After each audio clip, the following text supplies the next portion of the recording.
Amém. Irmãos, vamos abrir as nossas Bíblias no livro de Esdras. Esdras capítulo 3, versículos de 8 a 13. No segundo ano da sua vinda à casa de Deus em Jerusalém, no segundo mês, Zorobabel, filho de Sealtiel, e Jesua, filho de Josadaque, e os outros seus irmãos, sacerdotes e levitas, e todos os que vieram do cativeiro a Jerusalém, começaram a obra da casa do Senhor, e constituíram levitas da idade de 20 anos para cima, para a superintenderem. Então se apresentaram Jesua com seus filhos e seus irmãos, Cadmiel e seus filhos, os filhos de Judá, para juntamente vigiarem os que faziam a obra na casa de Deus, bem como os filhos de Enadade, seus filhos e seus irmãos, os levitas. Quando os edificadores lançaram os alicerces do templo do Senhor, apresentaram-se os sacerdotes paramentados e com trombetas, e os levitas, filhos de Asaf, com símbolos, para louvarem o Senhor, segundo as determinações de Davi, rei de Israel. Cantavam alternadamente, louvando e rendendo graças ao Senhor com estas palavras: Ele é bom, porque a sua misericórdia dura para sempre sobre Israel. E todo o povo jubilou com altas vozes, louvando ao Senhor por se terem lançado os alicerces da sua casa. Porém, muitos dos sacerdotes e levitas e cabeças de família, já idosos, que viram a primeira casa, choraram em alta voz, quando à sua vista foram lançados os alicerces desta casa. Muitos, no entanto, levantaram as vozes com gritos de alegria, de maneira que não se podiam discernir as vozes de alegria das vozes do choro do povo, pois o povo jubilava com tão grandes gritos que as vozes se ouviam de muito longe. Capítulo 4, versículos de 1 a 5.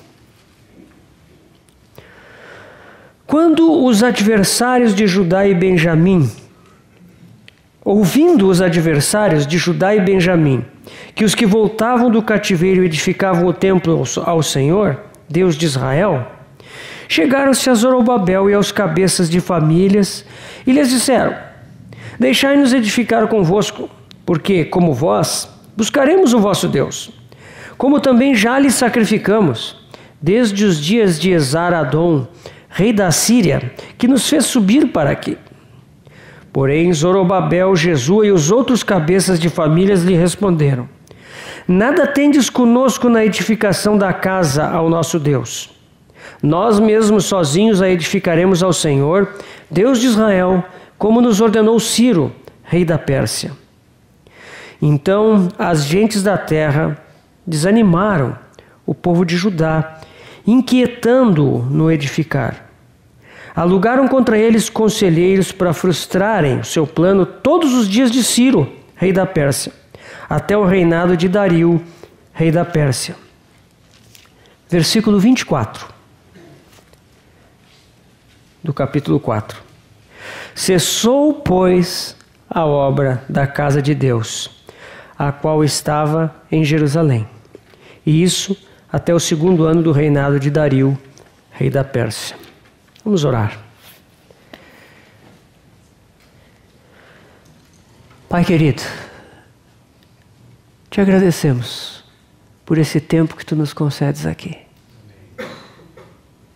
Obrigado pelo privilégio de poder deixar os nossos afazeres, as nossas casas, a nossa rotina e virmos para esse lugar tão especial, preparado por ti, para nos assentarmos aos teus pés, como Maria, e ouvirmos as tuas palavras de vida eterna. Senhor, nós te somos tão gratos. Obrigado, nos sentimos como filhinhos cuidados pelo seu amado Pai. Senhor, nós agora queremos mais uma vez ouvir a tua voz.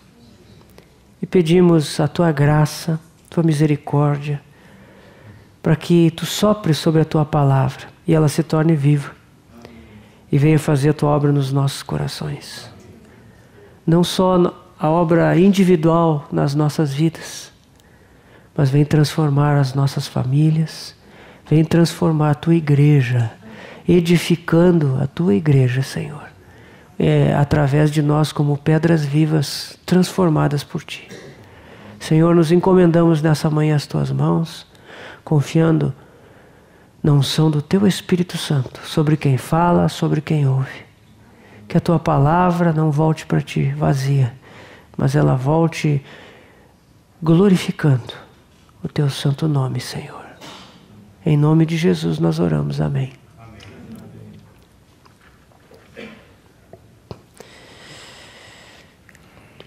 Nós temos compartilhado nessa primeira sessão da manhã, irmãos, sobre a restauração do testemunho de Deus, ilustrada pelos livros de Esdras e Neemias. Nós temos como tema de conferência a restauração da palavra como elemento central para que esse testemunho seja revigorado nestes dias em que nós vivemos. E o nosso desejo aqui, irmãos, não é apenas conhecer algo das Escrituras, não é ampliar o nosso conhecimento da Bíblia. Isso é bom, mas se isso não se torna algo muito vivo, prático para nós, se isso não nos move no nosso dia a dia, na nossa vida, isso tem pouco valor. E nós sabemos que o desejo do Senhor é, desde que criou o homem, é de estar em comunhão com Ele, é de ter um lugar de habitação junto do homem, dos homens. É viver em família com aqueles homens, mulheres que Ele criou. Deus deseja isso. E a igreja de Deus, ela está ligada a esse desejo que Deus tem. E quando nós estudamos sobre restauração, nós estamos olhando para esse desejo que está no coração de Deus e tentando entender como Deus trará à plena realidade o seu desejo de estar entre os homens. Nós sabemos que cada um desses personagens, desses dois livros, Esdras e Neemias, eles apontam para alguns aspectos dessa restauração. Esses dois livros, meus irmãos, eles são uma unidade, né? Embora um tenha sido escrito por Esdras, o outro por Neemias, eles foram contemporâneos, eles viveram ao mesmo tempo, eles estiveram muito tempo juntos em Jerusalém. Se nós estudarmos a vida de Esdras, nós vamos ver que só o começo da vida de Esdras está registrado no livro de Esdras. Se nós quisermos conhecer mais adiante o que Esdras fez, qual era o seu coração, nós vamos ter que ler o livro de Neemias. Até parece que Esdras registrou sua história até um certo ponto, e quando Neemias chegou, Esdras se despreocupou em escrever qualquer coisa e deixou mesmo até que a sua própria história fosse escrita por Neemias. Esses livros são uma unidade, portanto, né? Nós vimos que existem três personagens nesses livros: Zorobabel, que nós vimos ontem, Esdras, que veremos hoje, e Neemias. Cada um desses personagens tem um foco, né? Zorobabel, o foco principal é o altar. Nós sabemos que Zorobabel chegou depois a concluir, nós vamos ver isso hoje, a casa de Deus, o templo.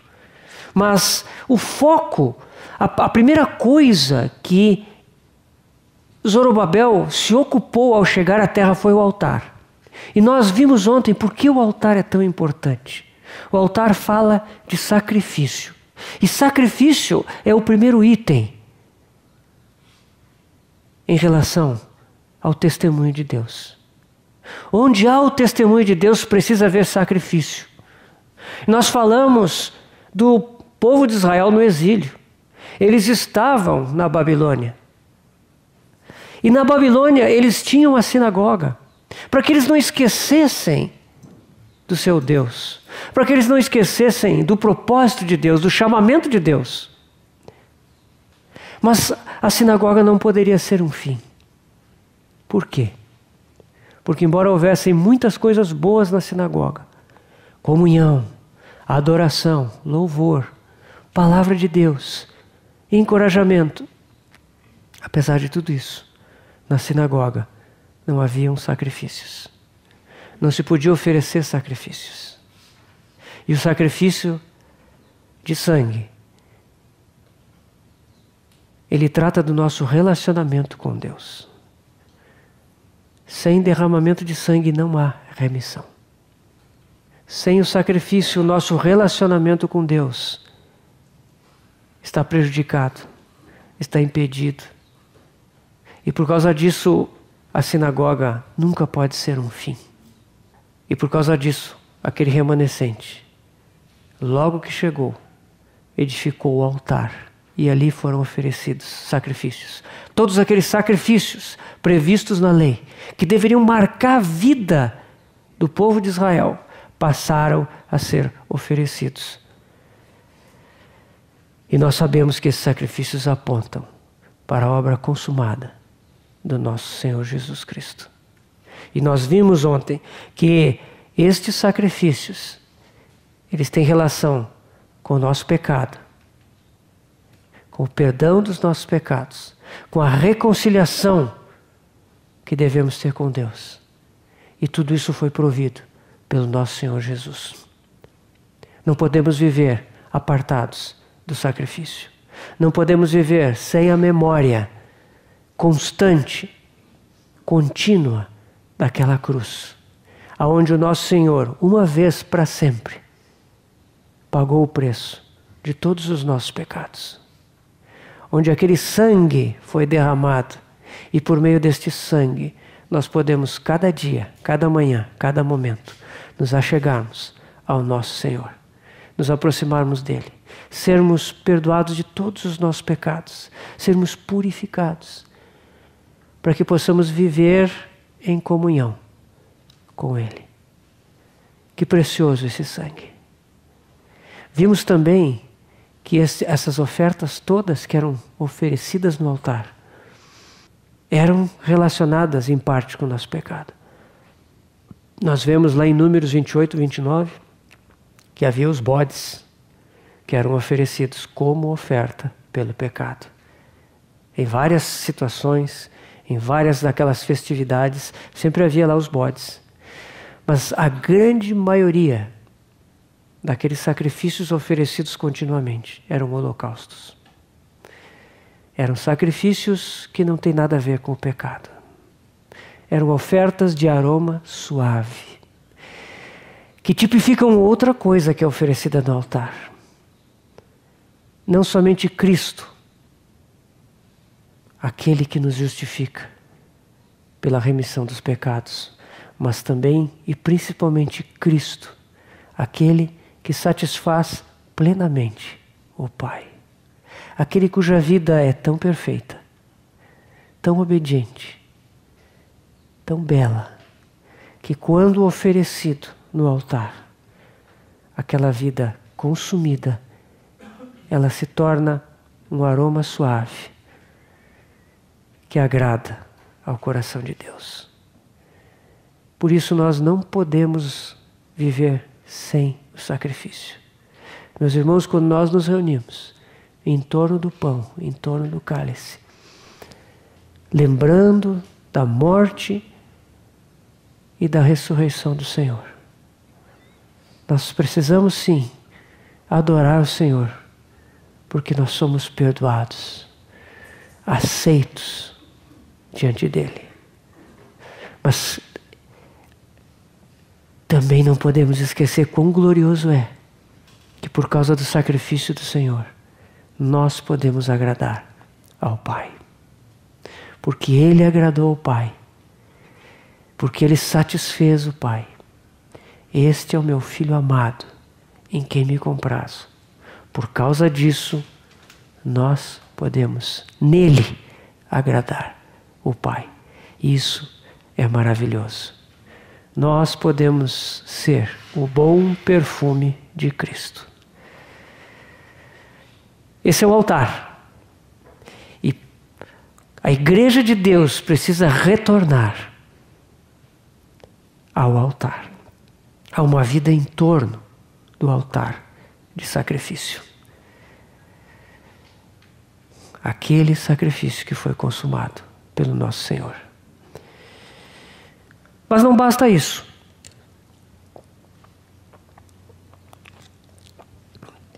Nós sabemos que o altar é fundamental. Não é possível começar em outro lugar que não seja o altar. É preciso que ele seja edificado antes e que, como nós vimos aqui, que ele sendo edificado, os sacrifícios comecem a ser oferecidos nas suas devidas épocas. No entanto, é preciso ir adiante. Há algo mais. Essa é uma conferência de treinamento. E vocês todos, né? Estava lá na ficha de inscrição, né? Lá na internet, que tem que ler 5 vezes aquelas leituras ali que foram recomendadas, né? Uma das coisas mais importantes, meus irmãos, para estudarmos a palavra é descobrirmos fatos. O que são fatos? Fatos são coisas que nos chamam a atenção. A gente está lendo, daqui a pouco a gente percebe, puxa, né? Então, nós já falamos aqui de um fato interessante de Esdras e Neemias, que são as listagens, né? Tem essas listagens aí, tem 9 listas de pessoas. E quando a gente lê descuidadamente, a gente simplesmente fica assim, né? Ah, lê o capítulo 1, ali é um capítulo histórico, né? Fala da volta do remanescente. Aí tem aquele capítulo 2, enorme, né? Uma lista de gente. Ah, que, né? Coisa chata isso. Aí vai ler de novo, daqui a pouco aparece outra lista. Aí tem outra lista. São fatos. A gente pode não entender, né? E não é necessário se apressar e tentar, não, o que significa isso? Por que essa lista está aqui? Não, com calma, né? Mas são fatos. Por que tem essas listas de gente aqui, né?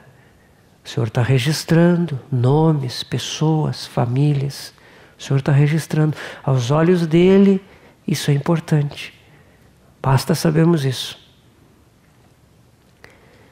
Tem outro fato que é exclusivo do livro de Esdras. Se vocês olharem esse livro, vocês vão ver que casa de Deus, casa do Senhor, aparece muitas vezes. Muitas vezes. E é interessante que muitas vezes isso aparece até na correspondência real da Pérsia. Quem primeiro fala em casa do Senhor em Esdras é Ciro. Assim diz Ciro, rei da Pérsia, capítulo 1, versículo 2. O Senhor Deus dos céus me deu todos os reinos da terra e me encarregou de lhe edificar uma casa em Jerusalém. Quem dentre vós é de todo o seu povo, seja seu Deus com ele, e suba a Jerusalém de Judá e edifique a casa do Senhor, Deus de Israel. Ele é o Deus que habita em Jerusalém. Todo aquele que restar em alguns lugares em que habita, os homens desse lugar o ajudarão com prata, ouro, bens, gado, afora as dádivas voluntárias para a casa de Deus. Casa em Jerusalém, casa do Senhor, casa de Deus. O rei Ciro, no seu decreto. A gente pode pensar várias coisas. Ah, isso foi Daniel. Daniel lá na corte, né, na Babilônia. Quando Ciro tomou posse da Babilônia, o Daniel chegou lá e trouxe o profeta Isaías, que cita 3 vezes o nome de Ciro. 250 anos antes de Ciro aparecer. A palavra do Senhor é muito precisa, meus irmãos. 250 anos antes de Ciro, Daniel profetizou Ciro. Ele é o meu, Isaías. Ele é o meu pastor. Ciro, o meu ungido. Não sabemos, talvez Daniel tenha mostrado para Ciro. E Ciro tenha ficado, né? Sabemos que Ciro não se converteu, né? Ele continuou adorando seus ídolos, seus deuses. Mas ele escreveu esse decreto. A casa do Senhor, a casa de Deus. Todo o livro de Esdras está cheio dessas menções. 52 vezes. Casa de Deus, casa do Senhor. O recorde é o capítulo 6, 12 vezes. O capítulo 5, 11. Se quiserem descobrir os outros capítulos, né? Os decretos do rei falam muito. Decreto de Dario e o decreto de Ciro. O que isso quer dizer? Isso quer dizer, meus irmãos, acima dos interesses de Esdras, das políticas dos grandes reis da Pérsia, isso fala do desejo de Deus por uma casa. Não basta somente o altar de sacrifício. Ele é fundamental, mas nós não podemos parar no altar de sacrifício.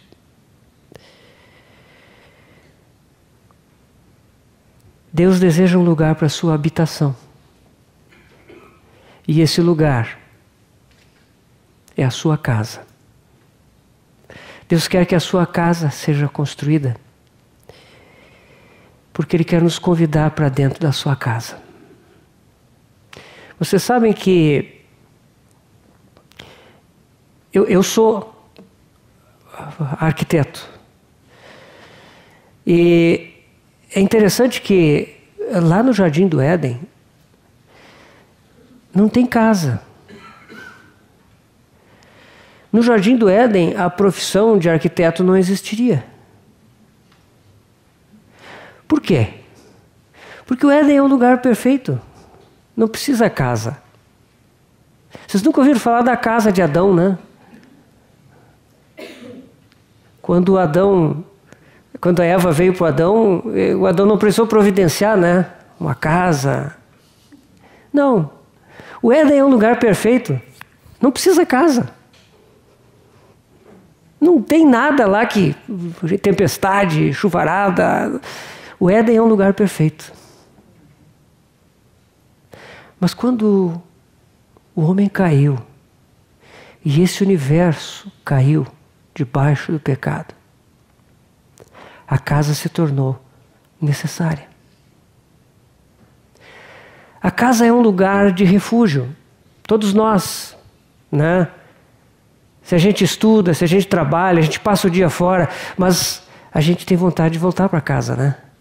A casa é o nosso abrigo.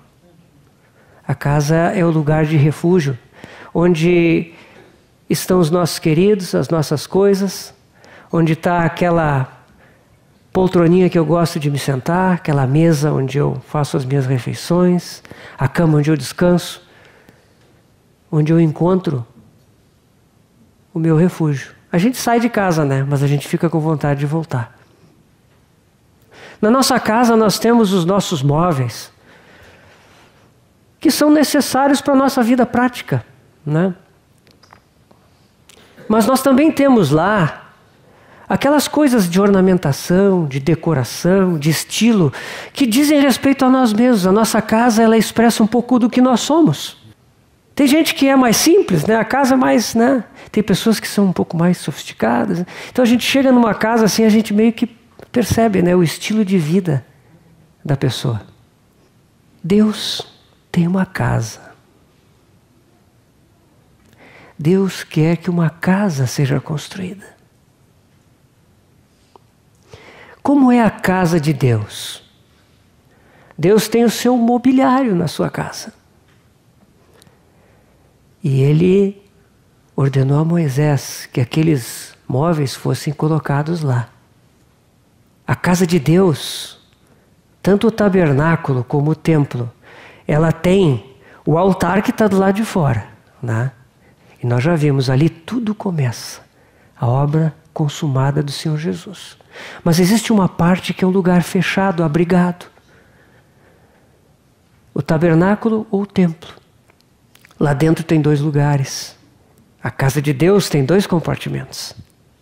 O santo lugar e o santo dos santos. No santo lugar, quando a gente entra, tem o candelabro, com aquelas lâmpadas acesas.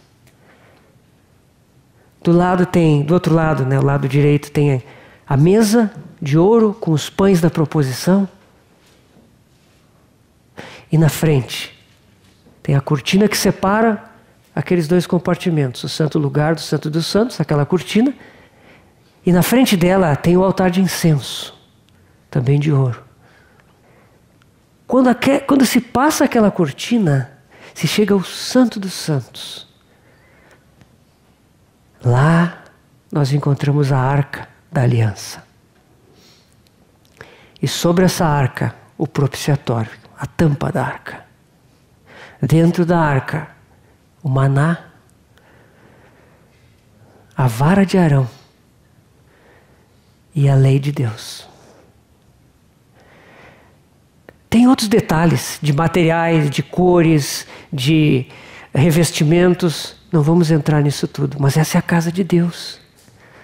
Deus constrói a sua casa e Ele planeja os seus móveis e dispõe ali dentro. E Ele mostra o seu estilo, se nós podemos dizer assim. No Santo dos Santos, nós vemos aquele candelabro com as suas lâmpadas, todo de ouro batido. Cristo, a luz do mundo. A mesa dos pães, do lado nos fala de Cristo, pão da vida, o nosso alimento. Na nossa frente, o altar de incenso, Cristo, aroma suave, o bom perfume que satisfaz o coração de Deus. Meus irmãos, nós entramos pelo véu e encontramos a arca. A arca é feita de madeira de acácia, uma madeira muito firme, dura. A madeira fala da natureza humana, mas ela é revestida de ouro, a natureza de Deus.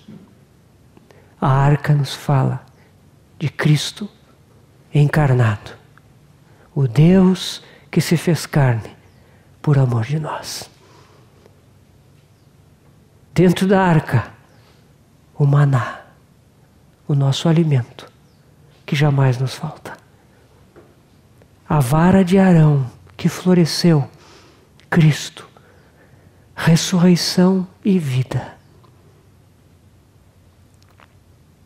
E a palavra de Deus, a lei de Deus, Cristo, aquele que cumpre toda a lei. Em cima a tampa, o propiciatório, o lugar de misericórdia. Este Cristo que veio em carne se tornou para nós a nossa misericórdia, a nossa justiça, a nossa comunhão com o Pai. Vocês percebem, irmãos, a casa de Deus? A casa de Deus é o lugar, é uma galeria de objetos que são figuras para que nós possamos aprender a Cristo, para que nós possamos apreciar a Cristo, o Filho de Deus. Esse é o mobiliário, esses são os objetos, todos eles têm um propósito, que Cristo seja conhecido.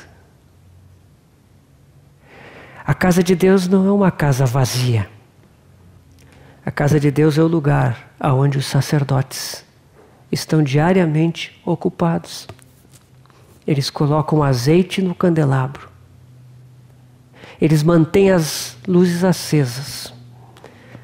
Eles trocam os pães da proposição constantemente.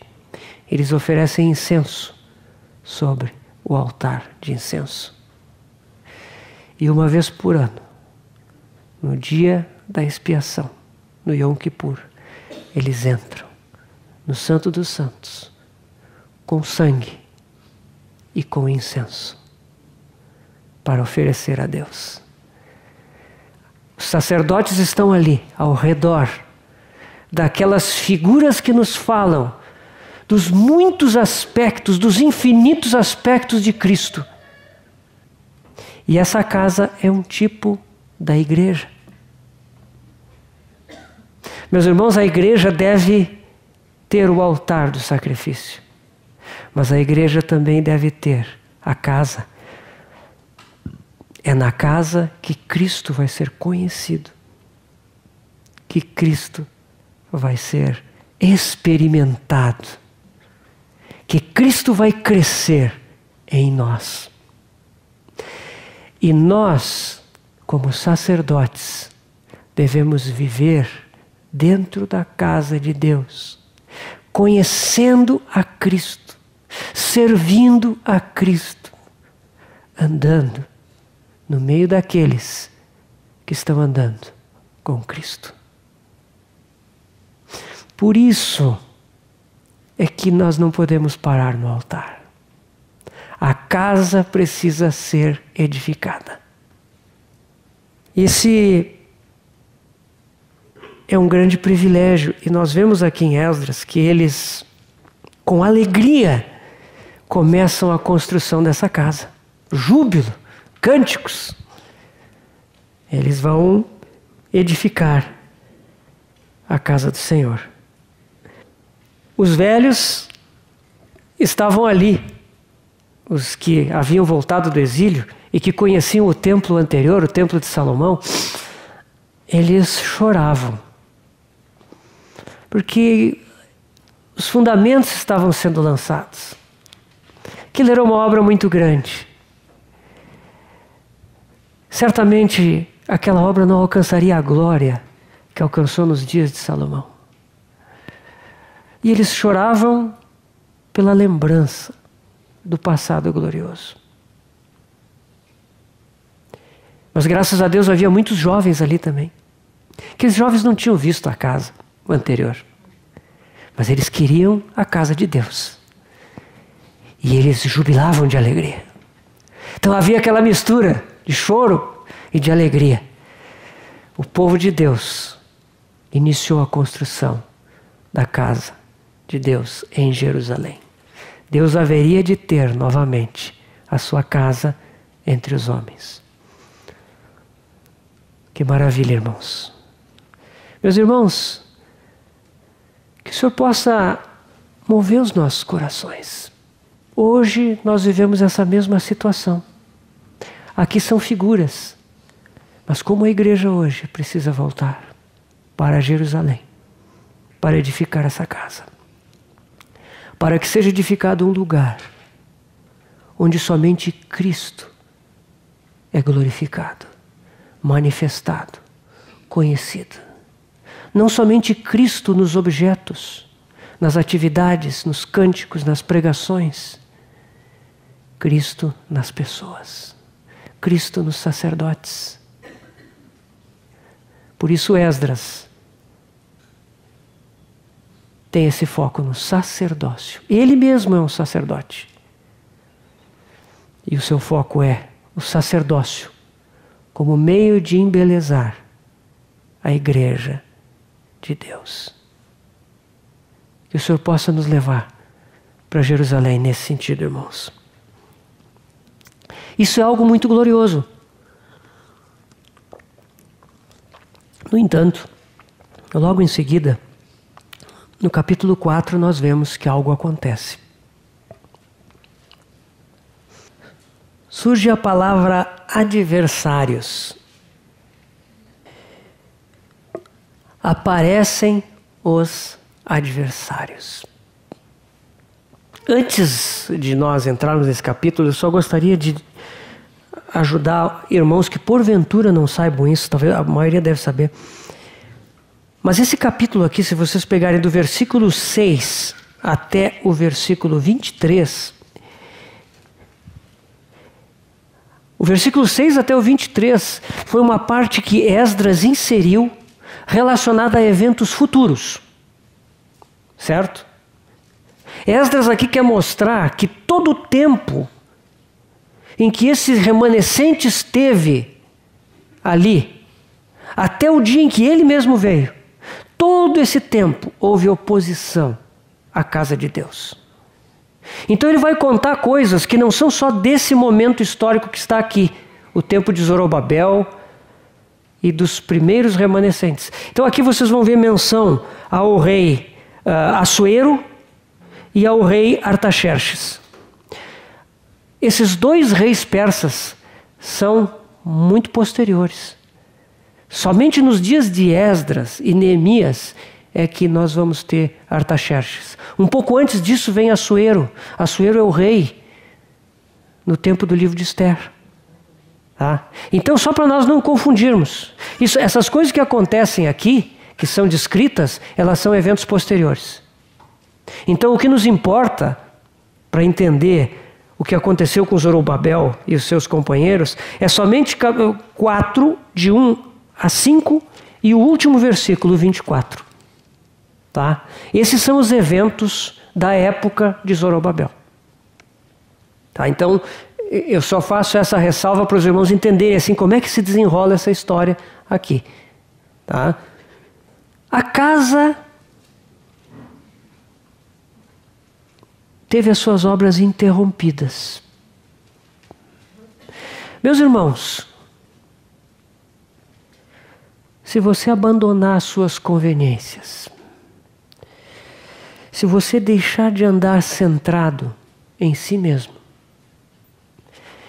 e passar a centrar o seu coração nas coisas do Senhor,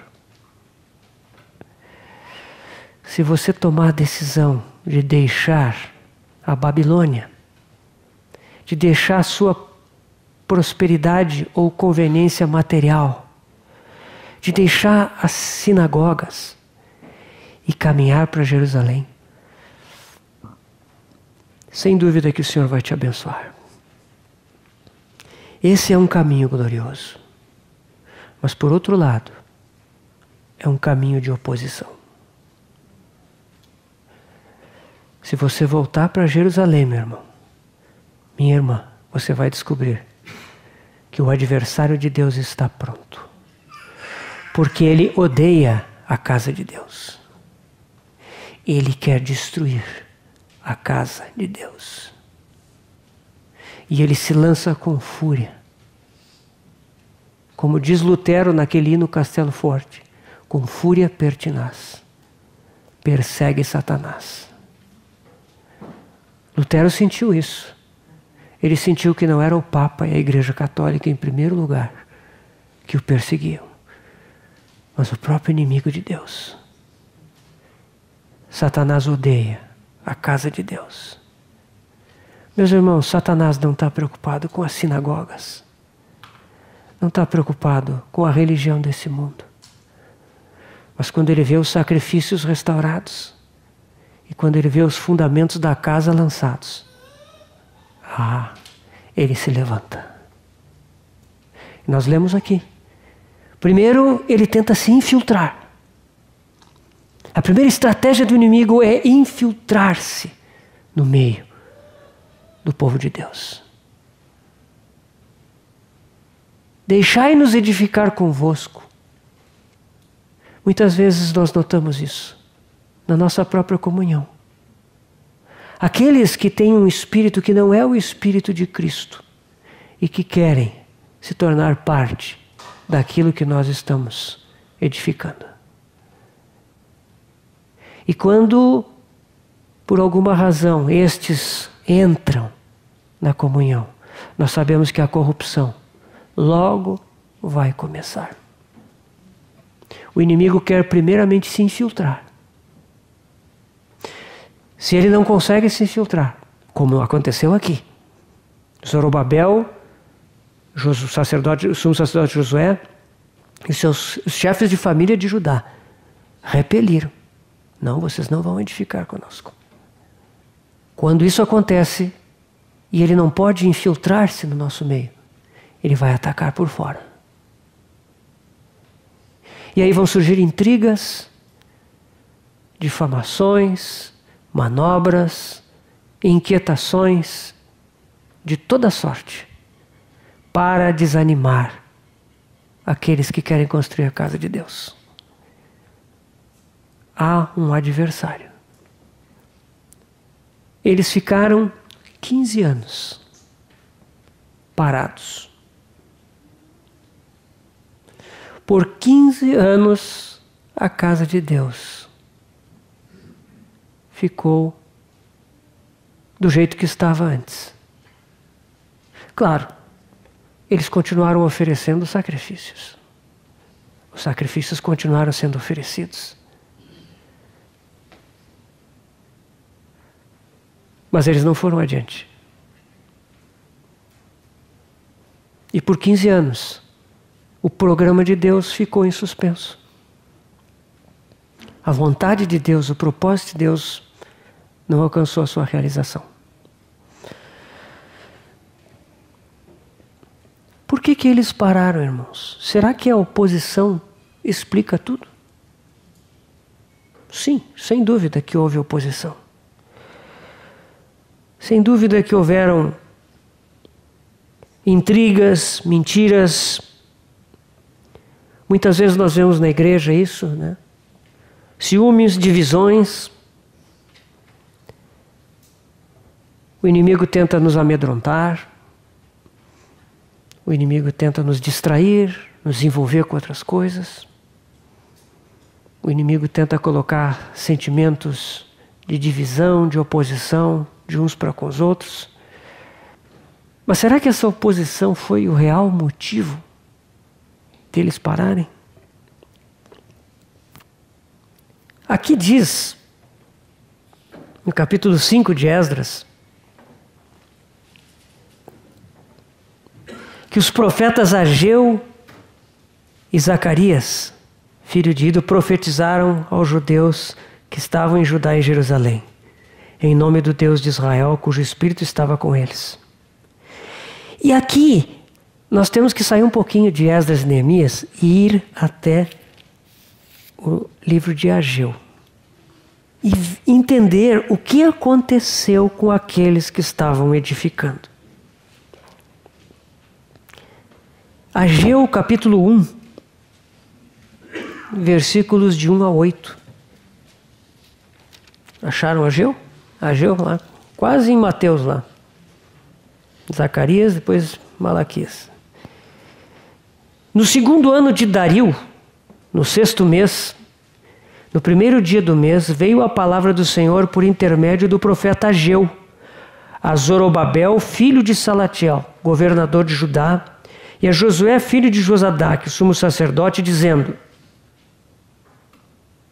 Assim fala o Senhor dos Exércitos. Este povo diz: não veio ainda o tempo em que a casa do Senhor deve ser edificada. Veio, pois, a palavra do Senhor por intermédio do profeta Ageu, dizendo: acaso é tempo de habitardes vós em casas apaineladas, enquanto esta casa permanece em ruínas? Nós vamos ler até o 8, mas aqui fazemos uma pequena parada. Vocês percebem o que o profeta aponta aqui? Eles diziam assim: não é tempo ainda de edificarmos. Muito espiritual, né? Se o Senhor quiser, Ele vai dirigir as circunstâncias, Ele vai abrir as portas, e aí nós vamos entender que Ele está dirigindo. Por enquanto não podemos edificar.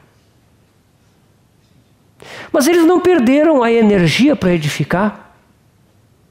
Eles não perderam a sua capacidade empreendedora. Eles não ficaram totalmente desanimados, não. Porque agora, 15 anos depois, Ageu diz: não é tempo de edificar a casa do Senhor, mas Tá bonita a casa de vocês, né? Apainelada, né? Painéis, forro, decoração. Bonitas casas. O Senhor usa o profeta Ageu para tocar as consciências deles. E Ageu continua, versículo 5. Ora, pois, assim diz o Senhor dos Exércitos, considerai. Ele usa muito essa palavra, né? Considerai o vosso passado. Tendes semeado muito e recolhido pouco. Comeis, mas não chega para fartar-vos. Bebeis, mas não dá para saciar-vos. Vestis-vos, mas ninguém se aquece. E o que recebe o salário, recebe para pô-lo num saquetel furado. Assim diz o Senhor dos Exércitos, considerai, de novo, o vosso passado.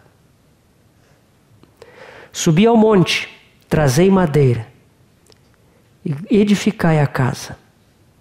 Dela me agradarei e serei glorificado, diz o Senhor. Meus irmãos, eles não tinham prosperidade material, eles plantavam e não dava o suficiente. Não passavam fome, mas não era o suficiente, não sobrava nada, plantavam a vinha, mas não dava vinho suficiente. Os que recebiam salário, o Zorobabel, o governador de Judá, provavelmente recebia salário do império, mas o salário que recebiam ia embora. Por quê? Lá na Babilônia deveriam ter outros judeus muito prósperos com os seus negócios, certamente. E aquele remanescente devia se perguntar, puxa vida, nós pagamos esse preço, estamos aqui, nessa condição. Meu irmão, minha irmã, se você tomou a decisão de deixar a Babilônia e de ir para Jerusalém, se você tomou essa decisão no seu coração, Deus vai cuidar de você. Ele vai trazer a sua disciplina, não porque Ele quer castigar você, não porque Ele quer te espezinhar, mas porque Ele quer te lembrar para que você veio para Jerusalém. Ele quer trazer isso à lembrança. A disciplina é para aproveitamento. Então o Senhor não permite que as coisas vão para frente. Por quê? Porque o nosso propósito era vir para a terra e construir a casa. E a casa do Senhor permanece em ruínas. E a nossa casa, ela está construída, decorada, bonita. O Senhor quer nos lembrar. Nós voltamos, sim, mas nós esquecemos para que nós voltamos. E por causa disso, o Senhor permite a sua disciplina, para que nós lembremos de volta qual é o nosso propósito em Jerusalém, a casa do Senhor. Que bênção que esses judeus que haviam voltado, eles tinham seu coração maleável diante de Deus. E quando nós voltamos lá para Esdras, nós vemos que eles atenderam ao que o profeta Ageu e o profeta Zacarias disseram. Eles se arrependeram e eles voltaram imediatamente. Profetizaram Ageu e Zacarias, e no versículo 2 do capítulo 5 diz: então se dispuseram Zorobabel, filho de Sealtiel, e Jesua, filho de Josadaque, e começaram a edificar a casa de Deus, a qual está em Jerusalém. E com eles os referidos profetas de Deus que os ajudavam. Vai vir o governador persa, Tatenai, e vai perguntar: o que vocês estão fazendo? Quem autorizou? Quem são as pessoas que estão aqui edificando? Mas agora eles têm uma posição. E é interessante que agora o governador persa não faz nada. Não impede eles de edificar. Como vai consultar, manda consultar o rei Dario, que nessa época estava no governo, e o rei Dario dá busca nos seus arquivos e descobre o decreto de Ciro. E aí o rei Dario dá um decreto ainda mais generoso do que o de Ciro. Diz para eles não se meterem na obra. E pelo contrário, que seja pago tudo o que é necessário do tesouro real. Então, meus irmãos, nós vemos aqui que há oposição. O inimigo se lança.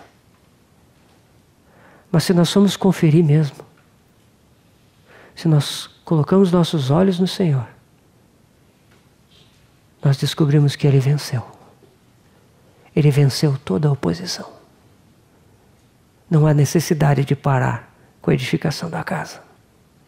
Não há necessidade de temor do adversário. O nosso Senhor está no controle.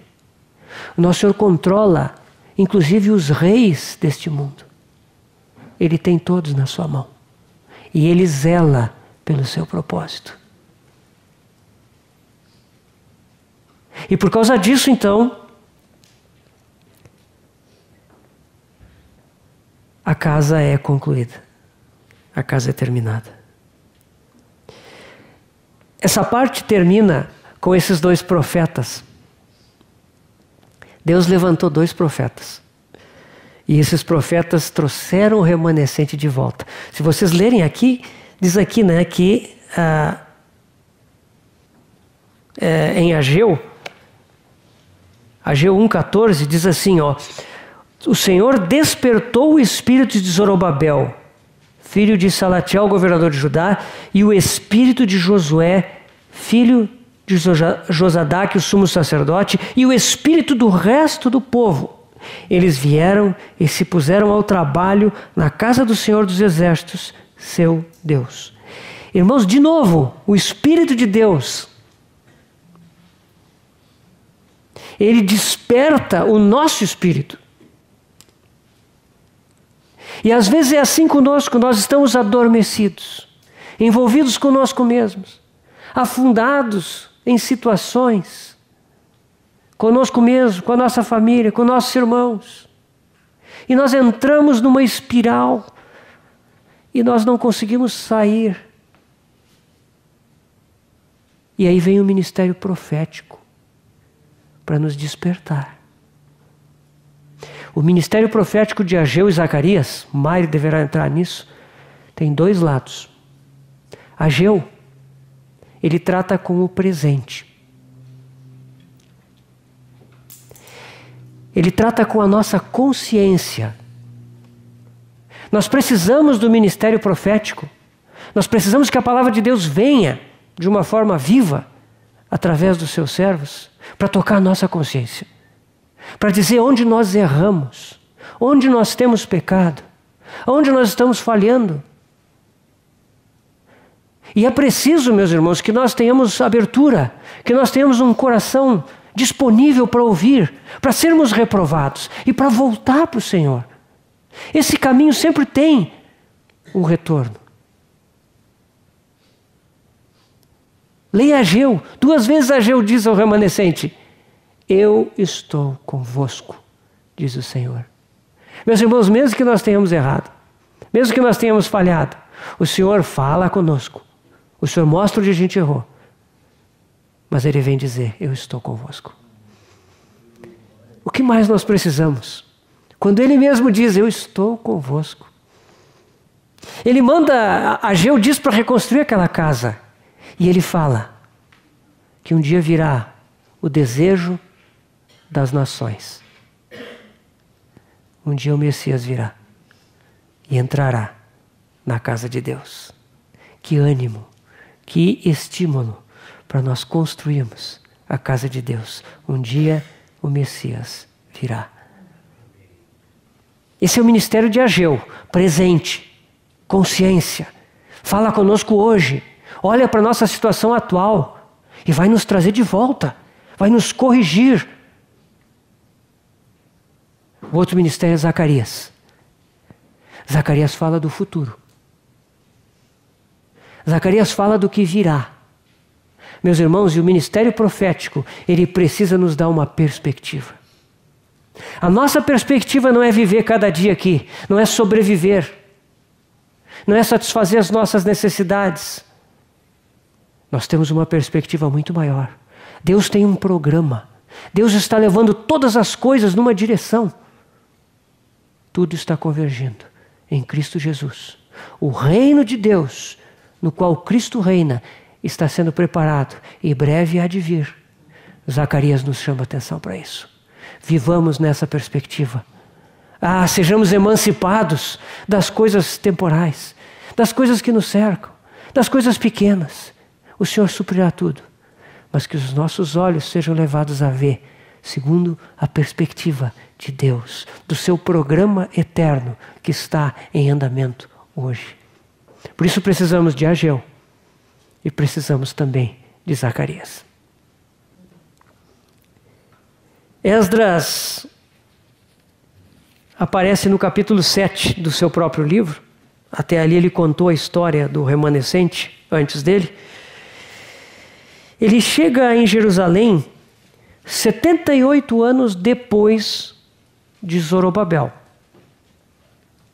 E como Zorobabel levou 20 anos para construir o templo, 15 anos parado e mais 5 construindo, né? Depois que o templo é construído, aqui no capítulo 6, quando ele é completado, entre o capítulo 6 e o capítulo 7 nós temos um intervalo de 58 anos.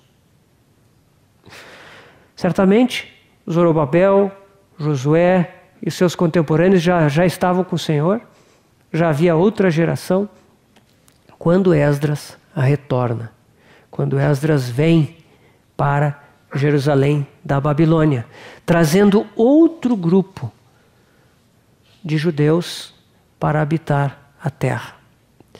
O encargo dele é o mesmo, a casa de Deus. Só que um aspecto diferente. Esdras 7, 27. Bendito seja o Senhor, Deus de nossos pais, que deste modo moveu o coração do rei para ornar a casa do Senhor, a qual está em Jerusalém. Esse versículo ele é a chave do encargo de Esdras. Ornar, embelezar. Muitas traduções trazem embelezar. Esdras vem para embelezar a casa de Deus. No capítulo 8, versículo 36, tem outro versículo que fala do que Esdras veio fazer. E aqui, aqueles que têm a versão revista atualizada, tem uma correção aqui, uma parte que a tradução não ajuda muito. Eu vou ler para vocês nessa corrigido, né? Então, deram as ordens do rei aos seus sátrapas e aos governadores deste lado do Eufrates. E estes fortaleceram o povo e a casa de Deus. Fortaleceram o povo e a casa de Deus. Então, meus irmãos, aqui nós vemos que Esdras veio para embelezar a casa e para fortalecer a casa. A casa estava lá, estava funcionando, mas estava enfraquecida. E Esdras vem para fortalecer e embelezar a casa de Deus. Nós vamos ver como ele faz isso. Quem era Esdras? Quem era o... No capítulo 7 nós vemos: passadas estas coisas, no reinado de Artaxerxes, rei da Pérsia, Esdras, filho de Seraías, e em seguida vem toda a genealogia, filho de Arão, sumo sacerdote, subiu da Babilônia. Versículo 6. ele era escriba versado na lei de Moisés, dada pelo Senhor, Deus de Israel. Meus irmãos, é curioso. Nós lemos lá que ele era sacerdote, descendente de Arão, né? Mas também ele era escriba. É duas coisas diferentes, né? O sacerdote, nós sabemos que ele tem como atividade permanente oferecer sacrifícios. O sacerdote, ele é um homem que ele apresenta os homens diante de Deus. É como se assim, o sacerdote, ele não é uma pessoa que está voltada para a congregação. Pelo contrário, ele está de costas para a congregação porque ele está diante de Deus, em favor da congregação. O sacerdote, ele entra no templo para oferecer sacrifício, para oferecer incenso, de forma que Deus seja agradado e o povo seja abençoado, seja perdoado, seja conduzido. O escriba é diferente, porque o escriba ele não está voltado para Deus, ele está voltado para as pessoas. O escriba ele ensina a lei de Deus. Então Esdras tem essas duas características como pessoa.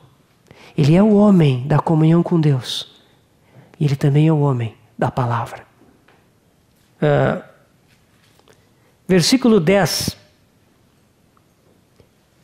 Porque Esdras tinha disposto o coração para buscar a lei do Senhor e para cumprir e para ensinar em Israel os seus estatutos e os seus juízos. Ele era versado na lei de Moisés. Mas olha só, irmãos, como é que é o histórico desse personagem. Pensem bem. A vida de Esdras é marcada porque ele tinha disposto o coração, em primeiro lugar, para buscar a lei do Senhor. A primeira coisa, buscar a lei do Senhor, buscar a palavra do Senhor. Segunda coisa, para a cumprir. Esdras não foi a palavra de Deus apenas para conhecer doutrinas, ensinos, ideias, filosofias. Esdras foi a palavra de Deus para obedecer, para se sujeitar à palavra de Deus, para ser transformado pela palavra de Deus, para ser corrigido, edificado em sua vida pessoal. Buscou a palavra de Deus, a lei de Deus, para a cumprir e para ensinar em Israel. Tendo buscado essa lei, tendo buscado cumpri-la, o seu coração se volta agora a ensinar aos seus irmãos essa mesma lei. Esse é o coração de Esdras. Outro fato interessante aqui, que vocês devem notar. Versículo 6. Segunda parte, depois que diz que ele era um escriba versado na lei de Moisés, diz assim: e segundo a boa mão do Senhor, seu Deus, que estava sobre ele, o rei lhe concedeu tudo o que pedira. Meus irmãos, nós queremos estudar a palavra de Deus, precisamos descobrir fatos. A mão de Deus. 5 vezes Esdras menciona a mão de Deus, a boa mão de Deus. Aqui, a primeira vez. Eu vou fazer o contrário do que o Luiz está recomendando, né? Eu vou dizer todas as vezes aqui. Vocês poderiam descobrir, mas 7:9. Segundo a boa mão do seu Deus sobre ele. 7:28. Segundo a boa mão do Senhor meu Deus sobre mim. 8:22. A boa mão do nosso Deus é sobre todos os que o buscam para o bem deles. 8:31. A boa mão do nosso Deus estava sobre nós e livrou-nos das mãos dos inimigos. Esdras era homem versado na lei de Deus, que buscou a lei de Deus para cumprir e para ensinar. Mas ele também era um homem que conhecia a mão de Deus. A mão de Deus, meus irmãos, ela nos abençoa, sim, mas ela também nos disciplina. Ela trata conosco. A mesma mão que nos abençoa, nos disciplina para aproveitamento. Esdras, na Babilônia, longe da terra, se sujeitou à mão de Deus.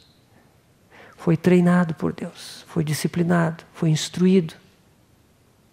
E houve então um determinado momento que o seu coração decidiu voltar a Jerusalém. Então essa é a história do personagem, Esdras. Nós vamos só ver um evento na vida de Esdras que mostra muito o encargo do seu coração. A vida de Esdras, ela está registrada em maior medida no livro seguinte. E lá no capítulo 8 de Neemias, vocês sabem, né? Esdras e Neemias viveram praticamente na mesma época. Neemias chegou de volta em Jerusalém 14 anos depois de Esdras e eles viveram um bom tempo juntos. Mas aqui no capítulo 8 já haviam sido restaurados os muros. E aqui nós vemos um evento muito interessante, irmãos. Aqui, do capítulo 8 ao 9, acontece um grande avivamento. Um grande avivamento. E Esdras é central nesse avivamento. 8:1 e 2. Em chegando o 7º mês, estando... Isso é o livro de Neemias, tá? 8:1 e 2. Em chegando o 7º mês, e estando os filhos de Israel nas suas cidades, todo o povo se ajuntou como um só homem na praça diante da porta das águas. E disseram a Esdras o escriba que trouxesse o livro da lei de Moisés que o Senhor tinha prescrito a Israel. Esdras, o sacerdote, trouxe a lei perante a congregação, tanto de homens como de mulheres, e todos os que eram capazes de entender o que ouviram. Era o primeiro dia do 7º mês. Primeiro dia do 7º mês. Se vocês forem lá para a lei, Êxodo ou Números, vocês vão ver que no 7º mês, o 7º mês é um mês bem festivo. No primeiro dia do 7º mês é a festa das trombetas. No 10º dia é o dia da expiação, o Yom Kippur. E depois, do 15º ao 21º dia, é a festa dos tabernáculos. O 7º mês é um mês bem importante no calendário judeu. E aqui eles estavam reunidos. Não diz aqui que é a festa das trombetas, mas a data é o primeiro dia do 7º mês, que está no versículo 2, é a festa das trombetas. Eles estavam lá juntos. E o povo pediu. O povo se ajuntou e pediu a Esdras: traz o livro da lei de Moisés. E Moisés o trouxe, né? Depois, nós ficamos sabendo que tem um púlpito de madeira que foi feito, né? Aqueles livros eram rolos. Então, certamente, aquele púlpito, Esdras pôde abrir os rolos, né? E ler. Versículo 3. E leu no livro diante da praça que está à fronteira à porta das águas, desde a alva até o meio-dia, perante homens e mulheres e os que podiam entender.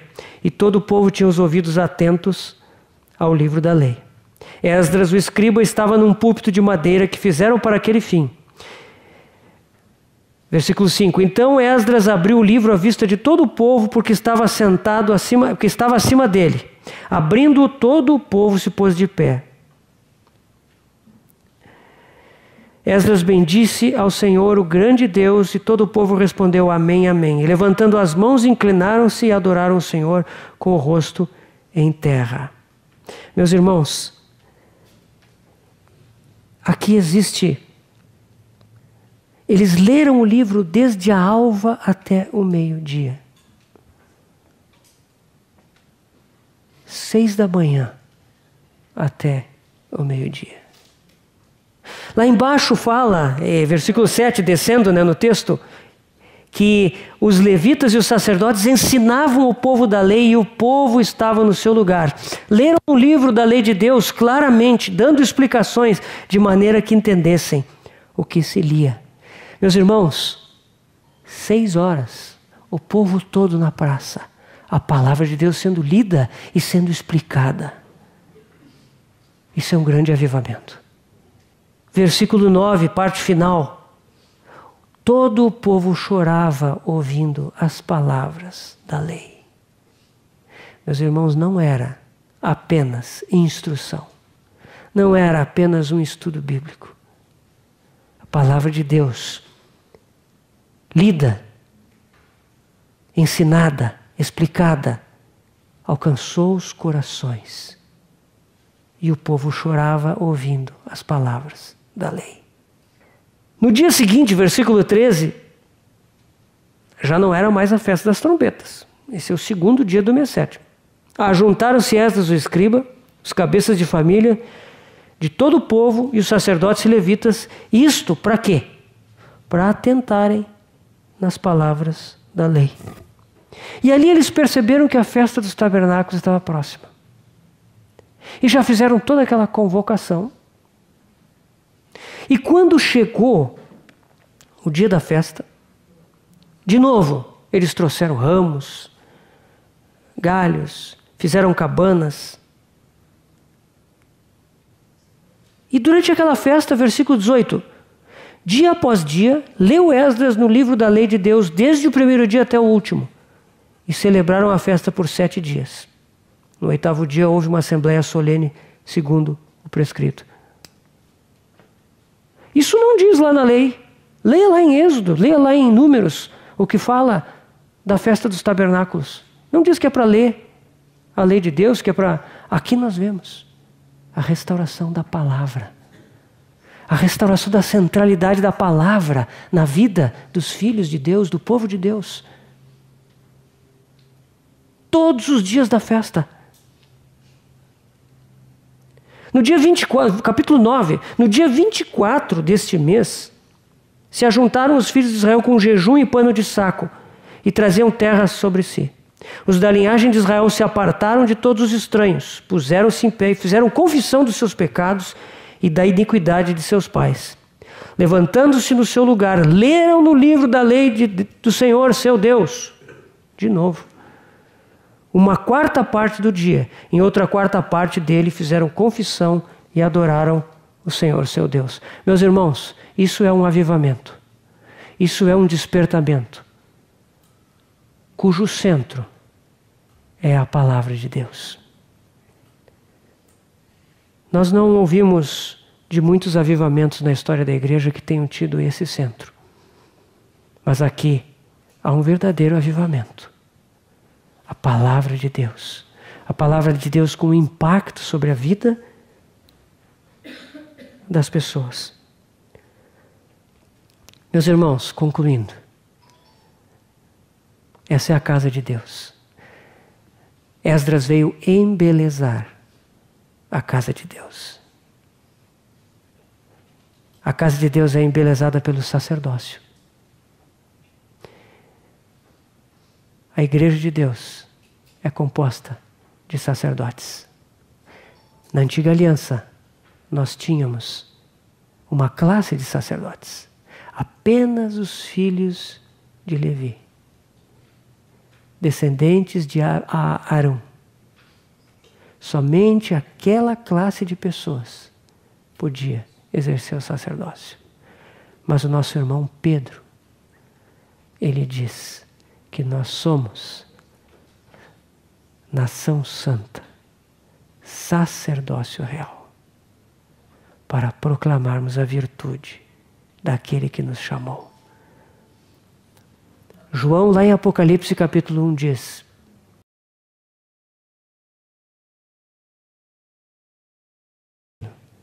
e sacerdotes para o seu Deus e Pai. Meus irmãos, nós somos sacerdotes na casa de Deus. Nós devemos transitar naquela casa cheia de Cristo. E cheios de Cristo, nós devemos também ser cheios da palavra de Deus, para que pela palavra a casa seja embelezada. Através da palavra de Deus, que nos revela a Cristo, a casa de Deus é embelezada. Esse é o encargo de Esdras. E essa é a natureza da casa do Senhor. Que o Senhor nos anime, nos encoraje para voltarmos a Jerusalém e edificarmos com os nossos irmãos a casa de Deus, exercendo o nosso sacerdócio. Vamos orar.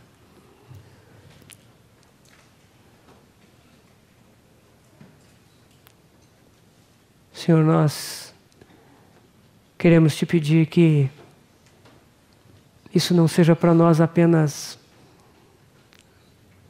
mais uma informação espiritual. Nós sabemos que só considerar nessas coisas já é tão maravilhoso, tão precioso, perceber a tua casa. Mas, Senhor, nós queremos entrar na experiência disso. E sabemos que só o Teu Espírito, revelando por meio da Tua palavra, pode nos colocar dentro da Tua casa. Senhor, nós queremos ser pedras vivas, trabalhadas por Ti, para oferecer sacrifícios espirituais, como diz Pedro. Ó Senhor, sê conosco, fortalece-nos, abre os nossos olhos, desperta os nossos corações. Tu que despertaste o espírito daquele remanescente, desperta-nos, Senhor. Queremos voltar para Jerusalém. Queremos permanecer em Jerusalém. Não queremos esquecer da razão pela qual Tu nos chamou para Jerusalém. Ajuda-nos.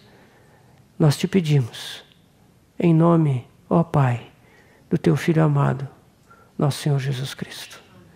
Amém.